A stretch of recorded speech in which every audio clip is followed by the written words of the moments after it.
तोहरा चक्कर में भइल बा बहुते पिटाई, सुहाग रात में आज बड़ी मजा आई। तुम्हारी हिम्मत कैसे मुझे हाथ लगाने की? हाथ हम यौवन चाहे तोवन लगा सकतानी। अरे हम तुम्हार पति हई। पति? कौन पति? कोई देखा आज बिया भइल और आज पूछतिया कौन पति, अभी बताओ तानी। खबरदार जो दोबारा अपनी जुबान से ये बात निकाली, तुम तो मेरे पति तो क्या मेरे नौकर बनने के भी काबिल नहीं हो। समझ में आ गेल मैडम कि तोहरा मन में हमरा खातिर का बा, लेकिन अब जौन हम करब तोहरो समझ में आ जाई।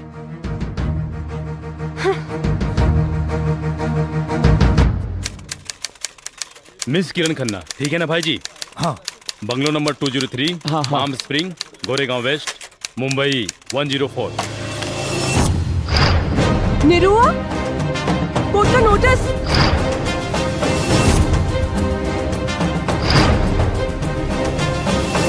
मैं गीता पे हाथ रख के कसम खाती हूँ कि जो कुछ भी कहूंगी सच कहूंगी, सच के सिवा कुछ नहीं कहूंगी। हाँ तो Mrs Kiran Yadav. Excuse me, Kiran Yadav नहीं किरण खन्ना हूँ।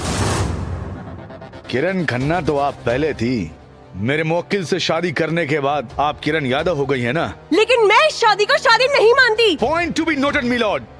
अपने पूरे होश और हवास में अपनी मर्जी से शादी करने के बावजूद ये कह रही है कि ये शादी को मैं शादी नहीं मानती, जबकि इसका पुख्ता प्रमाण ये है, ये मैरिज सर्टिफिकेट। क्या इस प्रमाण पत्र में किए गए हस्ताक्षर आपके नहीं हैं? यस सर, लेकिन मुझे फंसाया गया है। किसने फंसाया है आपको? मिस्टर मुखर्जी ने जज साहब। मिस्टर मुखर्जी को कटघरे में बुलाया जाए। नहीं नहीं जज साहब, ये शादी तो इन्होंने अपनी मर्जी से की है, जिसके गवाह है इनके दोस्त मिस्टर रॉकी। हाँ तो बताइए मिस्टर रॉकी, क्या आप इनको जानते हैं? Yes, she is my girlfriend. Girlfriend? अगर ये आपकी गर्लफ्रेंड है तो आपने इनकी शादी मेरी मुवक्किल निरहुआ कुमार यादव से क्यों करवाई? मतलब आप नामर्द हैं। क्या बकवास कर रहे हैं आप? मैं मर्द हूँ। आप नामर्द हैं? मैं मर्द हूँ। आप नामर्द हैं मिस्टर रॉकी। जज साहब, इनको पता नहीं है मैं रोज सुबह 2 लहसुन खाता हूँ। इसीलिए आपने अपनी गर्लफ्रेंड की शादी मेरे मुवक्किल ये देसी मर्द निरहुआ कुमार यादव से करवाई। ये सच है या नहीं? जज साहब, मैंने इस वजह से थोड़े ना शादी करवाई। तो किस वजह से करवाई है? मिस्टर मुखर्जी के कहने पे। मिस्टर मुखर्जी ने कहा कि मैं किरण को 1 करोड़ रुपए दूंगा। जज साहब, इसलिए मैंने शादी करवा दी। इसमें मेरा कोई कसूर नहीं है। नहीं नहीं सर, मिस्टर रॉकी ने कहा था कि आप किरण को 1 करोड़ दोगे, आप मुझे भी 1 करोड़ दीजिए, मैं किरण को राजी करा दूंगा। Point to be noted milord, Mrs Kiran पे इंडियन पीनल कोड की धारा 120B आपराधिक षड्यंत्र और धारा 420 का भी केस बनता है।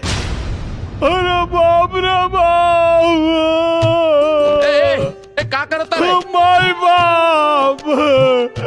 गांव के सीधा साधा लड़का के साथ इतना बड़ा छल!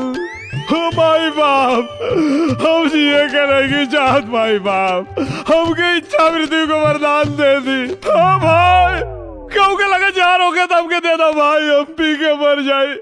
हाँ वकील साहब, हमके किरासन तेल लिया के दे दो, हम जर के मर जाए। ऑर्डर ऑर्डर, ये क्या ड्रामा लगा रखा है? और ड्रामा ना जज साहब, गोलाचार पति के फरियाद। अब हम कौन मुंह लेके अपना गाँव जाए? अब अगर हम गाँव जाए तो अपन मेहरारू के लेके जाए, ना तो गाँव में हमार लाश जाए जज साहब। अब हमार जीवन और मरण सब आपके फैसला पे निर्भर बा जज साहब। ऑर्डर ऑर्डर, मिस्टर निरहू, ये अदालत है, आप अपने जज्बातों पे नियंत्रण रखिए और अपने जगह पे जाके बैठिए। ठीक बा। ऑर्डर ऑर्डर, इस केस की सुनवाई आज पूरी हुई। अब इस केस का फैसला अदालत दिनांक 23 अप्रैल 2017 को सुनाएगी। The court is adjourned for today. Order order, तमाम गवाहों और सबूतों के मद्देनजर रखते हुए ये अदालत इस नतीजे पर पहुंची है कि पैसे के लालच में किरण खन्ना ने निरहु कुमार यादव से शादी की और पति पत्नी के संबंध को मजाक बनाया, जो कानून के साथ साथ समाज के लिए भी अपमानजनक है। इसलिए अदालत हिंदू मैरिज एक्ट धारा 9 के तहत किरण खन्ना को आदेश करती है कि 1 साल तक निरहु कुमार यादव के साथ रहकर दाम्पत्य जीवन का निर्वाह करें। 1 साल के बाद अगर ये चाहें तो अदालत में तलाकनामा दायर कर सकती हैं और ये अदालत निरहु कुमार यादव को सचेत करती है कि किरण कुमार से किसी प्रकार की जोर जबरदस्ती ना करें। एकदम नहीं करेंगे माई बाप, बस ही मत करे हमारे साथ में। और साथ ही साथ ये अदालत पुलिस प्रशासन को आदेश देती है कि इंटरनेशनल इंश्योरेंस कंपनी के अधिकारियों को एवं राकेश कुमार उर्फ रॉकी को तुरंत हिरासत में लेकर कानूनी कार्रवाई करें। The court is adjourned for the day.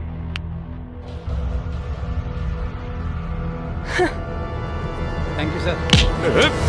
Inspector hands up, hands up. Darling तुम किधर?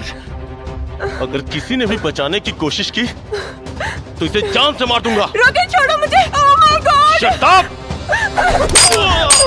Good shot, good shot. चल छोड़ो मुझे, छोड़ो। ले जा। खा करे जा, अब तो चला ही पड़ी।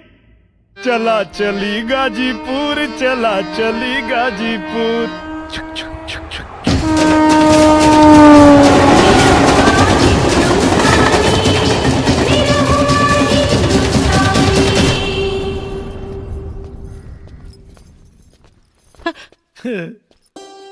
अरे बेटा, कितना दिन बाद तोरा के देखा थी बचवा। प्रणाम चाचा जी। कार कुनरवा बढ़िया कैलिस की नलायकों के मुंबई में नौकरी लगा देली।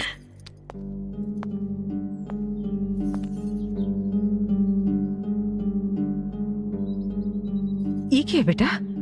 तुहार बहू रानी।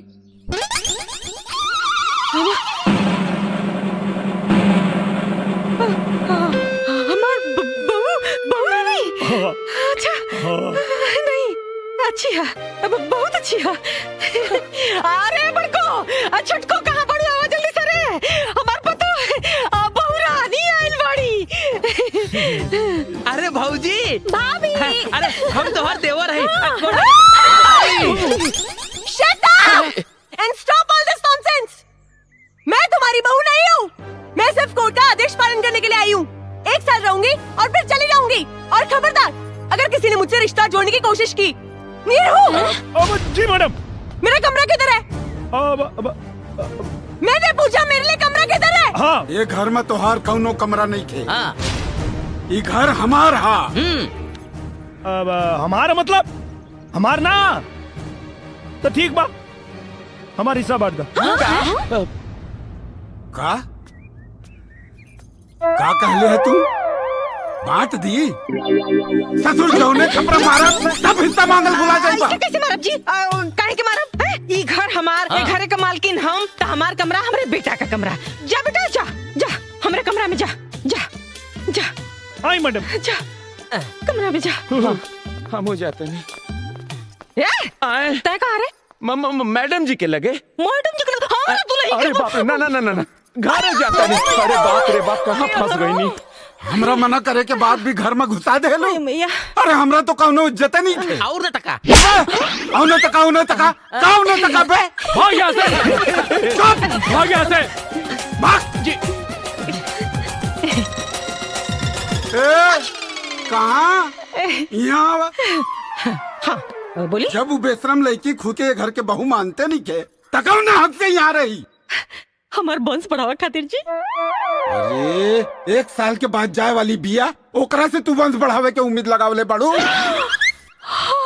इतना बड़ हो गई नी, इहो नहीं के पता कि लड़का होके खातिर खाली 9 महीना चाहेला, सालों भर ना। अरे जब उन्हीं रहुआ के अपन पति मानते नहीं थे तो 9 महीना आपका, 9 साल में भी कुछ ना होई। काहे ना होई जी? और कैसे ना होई? जरूर होई।